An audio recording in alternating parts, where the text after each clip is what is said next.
कराची में मैट्रिक के इम्तिहानात में पेपर लीक होने की रिवायत बरकरार है। 10वीं जमात का सिंधी का पर्चा इम्तिहानी मराकज़ से बाहर आ गया है।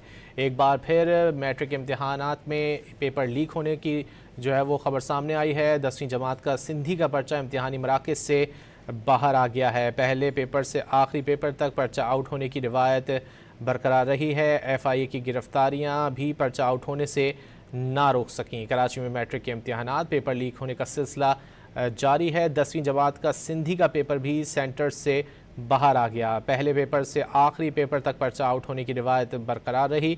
FIA की गिरफ्तारियां भी पर्चा आउट होने से ना रोक सकें। मजीद जान लेते हैं सैयद वसीम से। जी वसीम। इम्तिहानात में रोजाना की बुनियाद पर पर्चे आउट होने का सिलसिला जारी रहा। आज आखिरी पर्चे में भी जो कि 10वीं जमात सिंधी का पर्चा था, इसका पर्चा जो है वो कबल वक्त आउट हो गया और मुख्तलिफ सोशल मीडिया ग्रुप्स के अंदर जो है वो लोगों के लिए जो है वो जो नकल माफिया हैं उनके लिए काफी आसानी का सबब बन गया और उन्होंने जो है वो बच्चों को नकल कराने में इसी तरीके से रिवायत बरकरार रखी व्हाट्सएप ग्रुपों के जरिए।